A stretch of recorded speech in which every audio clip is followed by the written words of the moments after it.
main difference down the stretch after you kind of battled back to get into the game? I would say there's a couple things just throughout the game, and really like the key points of the game. Us going up 8, and then down the stretch. I think when you play the best teams, and Oklahoma City is clearly they're the best team, and you have to have a really high level of effort, and you have to have a really high level of execution. So it's got to be both. And I thought for the most part our effort was fantastic. And in the key stretches of the game, our execution wasn't great. And a lot of that for me tonight was just our defensively our shell principles, like basic shell principles. The 3 Jalen Williams threes, his man was not supposed to help. Like that was an overhelp, and that was in our shell principles.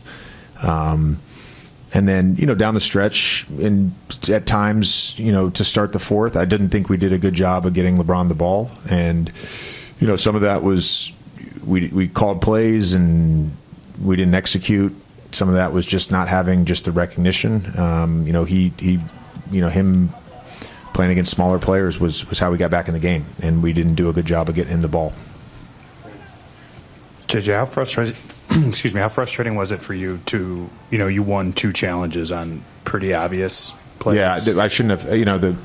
The Austin trip was a big play. We did a great job in the second half. We just had 5 turnovers after 10 in the first half. That killed us in the first half. That led to 20 points. But, he got tripped, and it would have been an easy proximate foul. Shouldn't have used the one, especially the one. The one out of bounds was ridiculous. Yeah. Is that? In these competition committee meetings and stuff like this, is that stuff that's ever been discussed to your knowledge on whether it's an extra challenge if you keep winning them or anything like that? Yeah, not to my knowledge. How many? You go 6 for 6 in a game because you're going to get 6 opportunities.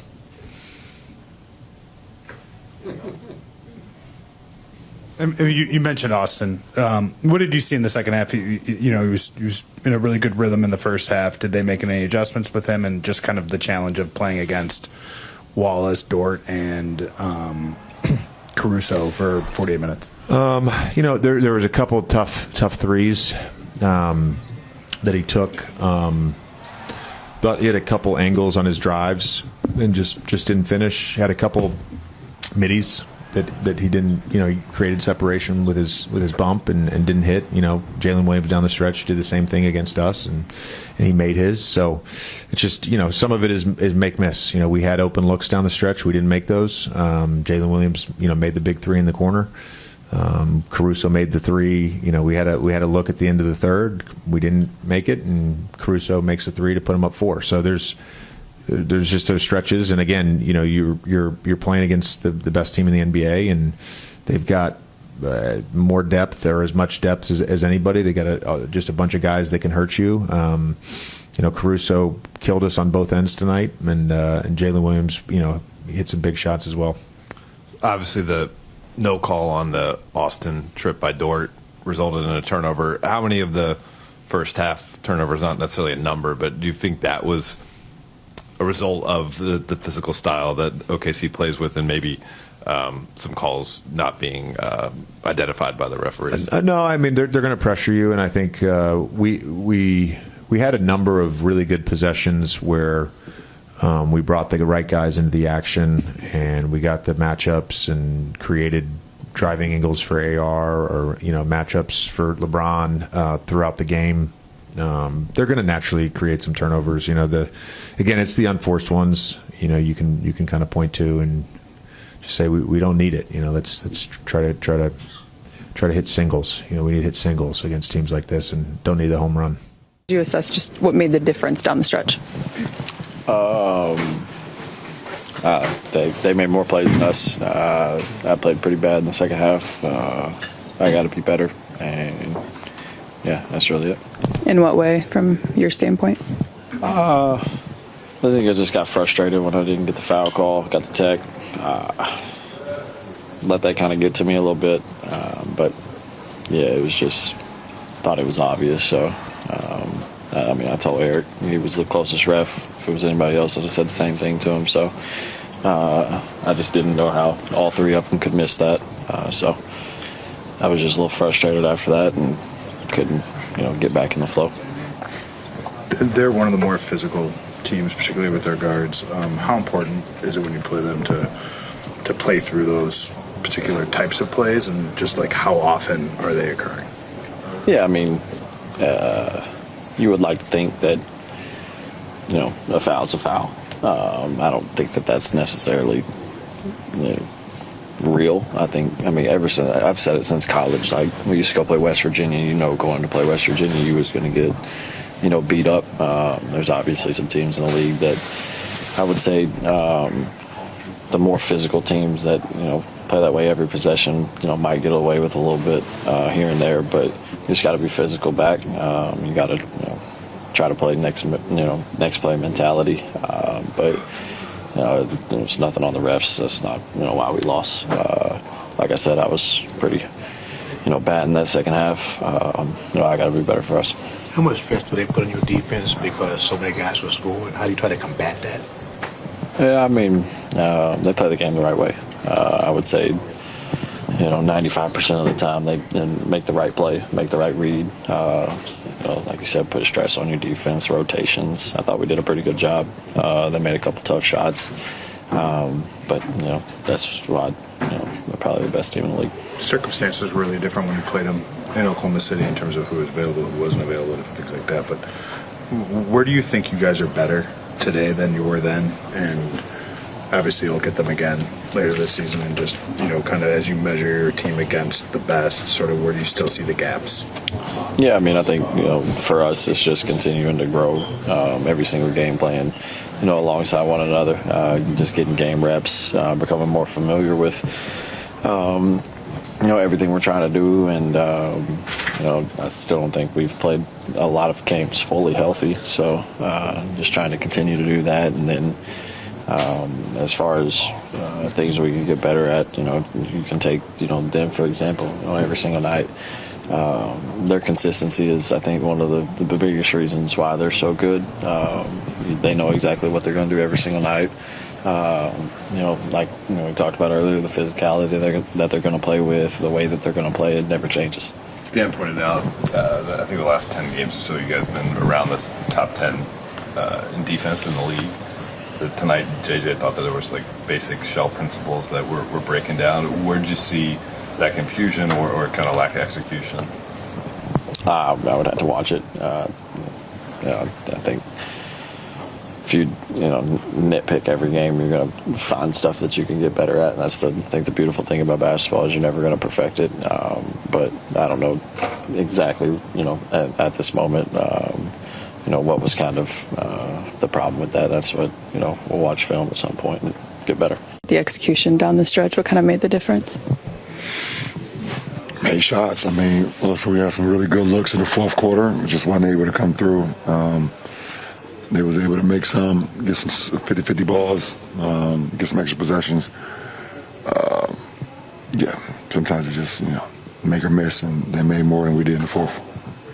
JJ complimented the team's energy consistently throughout the night, but he did think there were some execution parts that he would like to see that were better. Is there anything about the way OKC plays? Lost you twice. Pushes you into spots, pushes the team into spots where their execution is going to.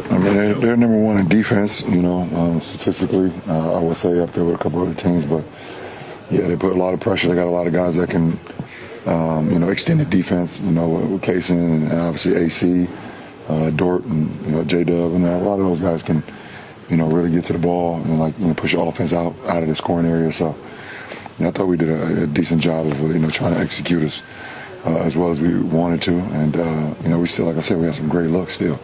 We had a lot of really, really good looks from the three-point line that didn't go, some around the rim as well.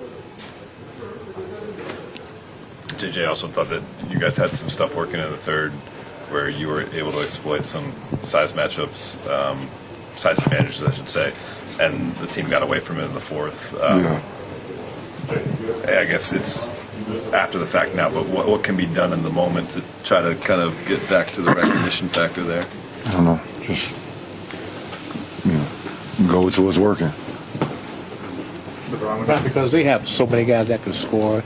How much stress does that put on your defense, and how do you try and combat that? I thought defensively we played very good. I mean, I thought the first half we let Isaiah Joe get way too many looks, especially that first quarter. I think he had 3 threes in the first quarter, had 4 in the first half. We did not execute our switching, our switching lineups where we allow him to stop behind a couple and make some threes. But I mean, listen, for the majority of the second half, I thought we was really good. Defensively, we didn't have that many lapses. Obviously, J-Dub hit a couple shots late in the fourth, but we had bodies on bodies. Holmgren hit a tough one in the paint as well, but I didn't think our defense was the problem there. LeBron, they're the best team in the league, and they're a good measuring stick when you play them. Where are you seeing the gaps between like where they're at and the things they do well consistently versus like kind of the build that you guys are trying to put together? You want me to compare us to them? No, I want to know where you think though that like sort of as this team is on its like. That's a championship team right there. We're not. So I understand. What are the biggest things you think that are keeping this team as right now? We can't sustain energy and effort for 48 minutes, and they can. That's why they won a championship. 8-point lead at one point. It's hot. You guys are down just one. About 5 minutes left. What did you see as the game deciding factors late? It just came down to missed shots and just not being able to get stopped down the stretch. We had 3 possessions in a row. I got 3 really good looks, and I missed all of them. So that was a tough swing for us. It's just one of those moments where you gotta make shots, and I didn't make shots down the stretch, and there was a couple other ones that we missed, but that was a big factor in that game. Jake, obviously OKC is a physical team, and you guys have talked about, the need to match other teams' physicality. Just, at this point in this season, where do you think you are in terms of that? I mean, I think we're much better than we were. This was a very winnable game for us. Obviously, we had that run in the third, and we just weren't able to capitalize, down the stretch. But we're definitely, in a good spot. Hey Jake, in the third quarter, you started attacking the basket. You got 6 free throws. Is that part of just matching OKC's physicality with force? Yeah, I was just kind of being aggressive and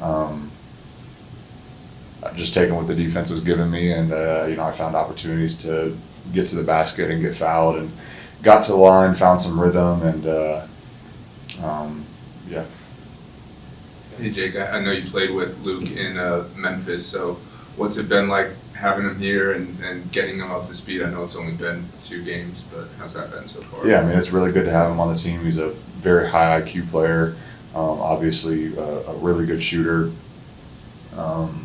It's just he'll be a really good piece to this team just because we need floor spacers, guys that are able to make shots, obviously. And he's one of those guys, obviously, second in league history and NBA percentage. So he brings a lot to the team. JJ even mentioned this. You guys were finding success with playing through LeBron after you got mismatches either at the elbow and the post. Weren't able to find him as much in the fourth. But what was OKC doing, or what were you guys not doing as well that didn't lead to those, I guess, opportunistic matchups? Yeah, just not getting into our actions or the spots that we're supposed to be in, and then obviously at some point they were going to change their defensive scheme and the way that they were guarding it because it was working for us beforehand. It's a physical team. They're a good defensive team in the half court. We just have to do a better job, executing down the stretch, and then obviously again it just comes down to shot making. Jake, Jalen Williams comes back tonight for them, and he kind of put his stamp on the game there again. What makes him difficult to play against? He's just really good at getting to his spot. That mid-range, once he gets to that bump down that low, it's really hard to just, get a contest and make him miss that shot. So, he's good at what he does. Marcus, you guys have been in so many games like this where you kind of battled back and taken control and kind of saw the game out from that point. What do you think OKC was able to do to flip it back around? Down the stretch they made some shots. They made some shots. as rightfully so, the defending champs. We understand that, right? And we just lost our composure a little bit. Clean up some things, we'll be all right though. Last few games, and maybe coinciding some with Luka being out, it seems like you've gone to more of the big guard university stuff at times, and just employing some of the tactics to get yourself free, get some shots. Obviously, that's been a part of your game, but have you felt like the team has needed some punch there from the scoring standpoint? Definitely. With Luka out, we took a big blow on the offensive end from that aspect, and I just wanted to keep contributing what I can, on both ends, offensively and defensively. And a lot of times, with AR and LeBron, teams are honing in on them with Luka out. So it opened things up for other players like me, myself, Rui, Jake, and everybody else. But just try to take advantage and keep the defense honest. So give those guys a little help on that end. And like you said, this is part of my game. Obviously with Luka and everybody back, it's tough to showcase it. So I just, whenever the team needs me to do it, I try to do it. And Marcus, I know you have your famous phrase, the toughest team sets the rules. Is that part of what makes that team so great, where they just play physical at all times and, they can't really call everything? Yeah, exactly. They've been doing it for 2 years. That team, they grew up.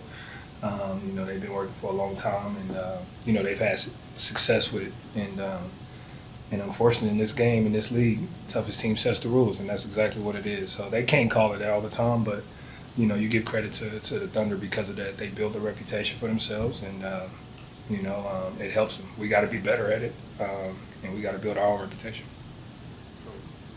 JJ mentioned that there were just some basic shell principle things that broke down for you guys, especially late. What was your advantage point on those plays, and I guess what was leading to that? Guys supposed to be in the help position. We were leaving guys on the island. They did a really good job of flagging us out, and putting us in space, and just stretching out our defense on that aspect. And the whole game plan was, to not leave anybody on the island, continue to help each other, and lay down the stretch. They did a good job of exploiting it, and we got to be better, on that aspect. But love the fight. Obviously, the outcome wasn't what we wanted, but that's how we got to fight, and we have to play every game. Is it fair to call this a measuring stick game, even though Luka was out and Shea was out for them? Definitely. Their best player was out, our best player was out. And so, see who goes. And for everybody else, it was an opportunity for us to step up. So and, where do you see that then after this game? I think obviously, we have a little ways to go, but we're on the right track. Obviously, we will, like I said, the outcome to be different, but the way we fought, the way we, our sense of urgency, we had all the way up into that, I think, last 5 minutes, we were playing great basketball on both ends of the floor. So for us, I think, for a good measuring stick for us, I think we're in the right spot. We just got to clean up some things. I think we'll be all right. Hey, Marcus. Caruso and Kayson are seen as two of the better point of attack defenders in the league. As someone who was going against them tonight as a ball handler, what makes them so challenging as ball just the ability for them to use their hands. They get away with a lot of contact, and when you're a defender like that, when you can get away with that hand contact like that, it makes living hell for other guards. So they do a really good job at it, and you tip your hat out to those guys. But we can't allow that in other guards like those guards to really influence us, understand, what they bring into the game, and just make a play off of it. Can't sit and dance with the ball. You got to be real careful with the ball around those guys. Thanks, Marcus. Thank you, guys.